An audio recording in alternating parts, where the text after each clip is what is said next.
Hello, my name is Patricia Bobwich, and I work for Diageo North America in Norwalk, Connecticut. Simone's class is all about owning your career, owning it, driving it, not just being a backseat driver, not just letting your manager, your company, somebody else define who you are.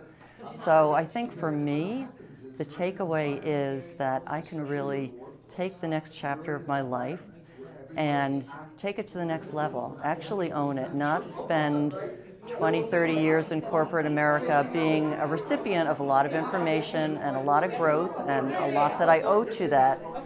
But the time is now ripe for me to take my own career into my hands, and this class has taken me on that first step. We talked a lot about developing an action plan, in that action plan defining specific steps that you can take to kind of drive forward who you are.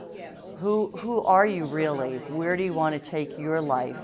And if you can help to define that by taking a class such as this, it can help really bring your life, your career goals to fruition.